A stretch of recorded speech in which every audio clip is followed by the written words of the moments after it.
Hi, everyone. How was your first week of homeschooling? Was it great? Yay? Well, if it wasn't as smooth as you hoped, hang in there. It usually takes me about 2, 3, sometimes 4 weeks to get into the swing of things. So give yourself a little time and a little patience. It'll come. This week, I'm going to talk about lessons 5 through 8. Here are the supplies you're going to need. You are going to need the abacus. You are going to need the place value cards. Remember these. You are going to need the math card game manual. You are going to need the dry erase board, which looks like this. Or if you have a larger board or one that you normally use for teaching, you can use that as well. And you will also need your student worksheets. Each week, I'm not going to include the cards and decks of cards that you're going to need to play the math card games. That information will be in the math card game instructions. All right, let's get started. Let's turn to lesson 5. All right, in this lesson, your child is going to learn how to trade on side 2 of the abacus. Last week, we learned how to trade on side 1, so let me demonstrate how to trade on side 2. I'm going to show you how to trade on side 2 of the abacus. The first thing we want to cover, now I did mention this a little bit in last week's video, but just in case you did not see that video, let me cover it again. For the place value of the 1's place value, you actually have 2 wires that will work for the place value. For the place value, the 10's place value, you're going to have also 2 wires. For the 100's place value, another 2 wires. And for the 1000's place value, 2 wires. Now, if we are going to go through the exercise as shown in the example as shown in the middle of lesson 5, you will see that we're going to add 8 plus 6. Now, many kids, when they first start using side 2 of the abacus, they're going to come down here and put 8 on the 1 wire. But what we really want to do is split up that 8 into, as evenly as we can, into the 2 wires. So if I do that, each wire, for 8, each wire will get 4 beads. So I'm going to slide up a total of 8 beads, split up into 2 wires, which is 4 for each one. Now we're going to add the 6 to it, so 8 plus 6. So we have the 8 up there, we're going to add another 6, and that would be split up between 2 wires, 3 and 3, and slide those up. Now here's the reason why you want to split them up into 2 wires.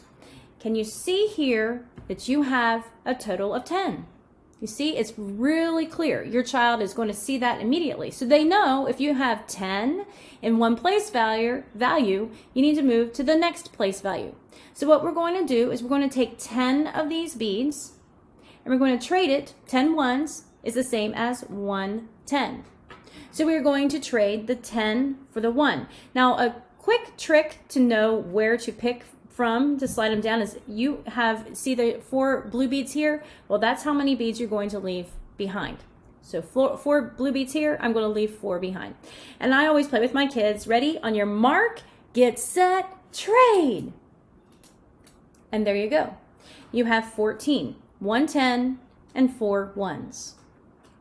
Once your child has a good grasp on how to trade on side 2 of the abacus, you're going to play the bead trading game. If you want more specific details on how to play the game, there's a blog that I wrote several years ago. So let me show you how to get to our blog page. Okay, so the first thing you're going to want to do is go to our website, which is rightstartmath.com, rightstartmath.com. And if you look down here, you'll see blog.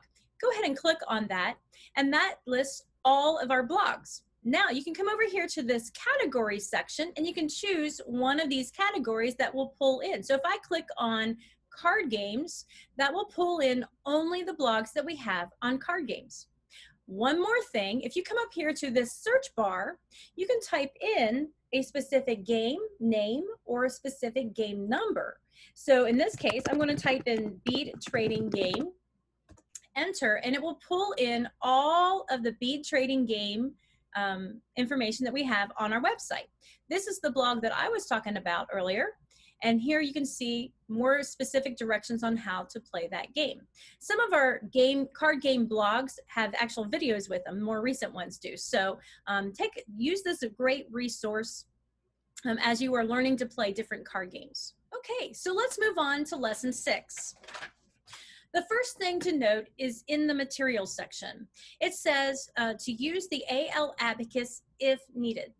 Now, if your child is still getting comfortable with using the abacus, you will definitely want to use the abacus in this lesson.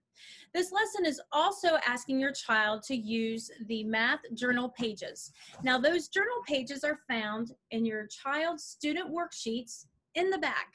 So if you go to the back of the book, you will see the math journal pages, and that's what it's referring to. The focus for lesson 6 is going to be how to play the math card game Corners. Now, before you think that you can just skip through this lesson, let me tell you that your child is going to learn skills and develop skills simply by playing this game. Plus, it's just a really fun game to play. To prepare for this game, your child is going to play another game called Add It Up. Here, your child is going to keep a running total of numbers that they're going to add together based on the numbers that you call out. So you're going to call out either 5, 10, or 15, and your child is going to add that number to their previous total. So if the first number you called out is 10, they're going to write 10 down. If the next number you call is 15, they're going to think 10 plus 15 is 25. And so then they're going to write 25. They're not going to write 10 plus 15 equals 25. They're going to just mentally add that and then put the next total in. For more information, go ahead and read through the section under that heading, Add It Up. After your child has had enough practice adding those quantities together, then they're ready to play Corners. Warning, this is an addicting game. Sometimes this game can go on and on and on. So you may want to pick a total to aim for, a total score to aim for, like 200, 300, 400, whatever your time amount of score you want. Or you can pick the amount of time you want to play this game. One thing that my family did was just to see how high we can get our scores. So after our time limit has been reached, or the score limit for the day has been reached, we would clean up those cards, put them away. Then the next day we would get them out and start a new game, but we would continue adding on to the scores that we had from the previous game. We would sometimes do this every single day for a week, sometimes longer. We just had so much fun with this game, and I know your child is going to love this game as well. Okay, let's go ahead and go to lesson 7. In this lesson, your child is going to learn how to use the part-whole circles. Part-whole circles are an excellent tool for your child to learn how to dissect word problems. So let me show you how it works. So you start by building the whole part circles. So the big circle on top is the whole amount, and the circles underneath are the parts. So if I have the problem 2 plus 3 equals, the first question is, do I know what the part or what the whole is? In this case, in this equation, I do not know what the whole is. That is what we're trying to find out. But I do know 2 of the parts. 2 is a part, so that's going to go in one of the part circles. And 3 is a part, and that's going to go in the other part circle. Now, what do I do to the numbers 2 and 3 to determine what I need for the whole?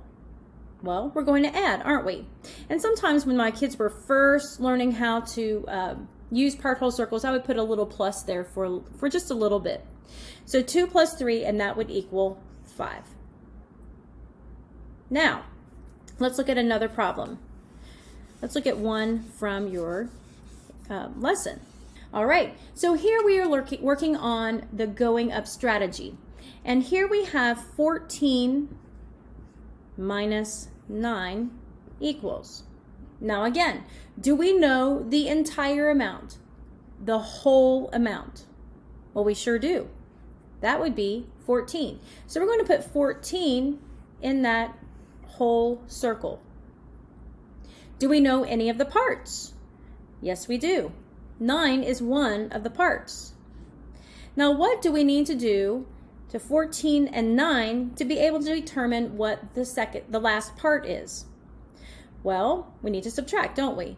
And one thing I used to help my kids when they were first learning part whole circles was that this looks a little bit like a subtraction sign, doesn't it?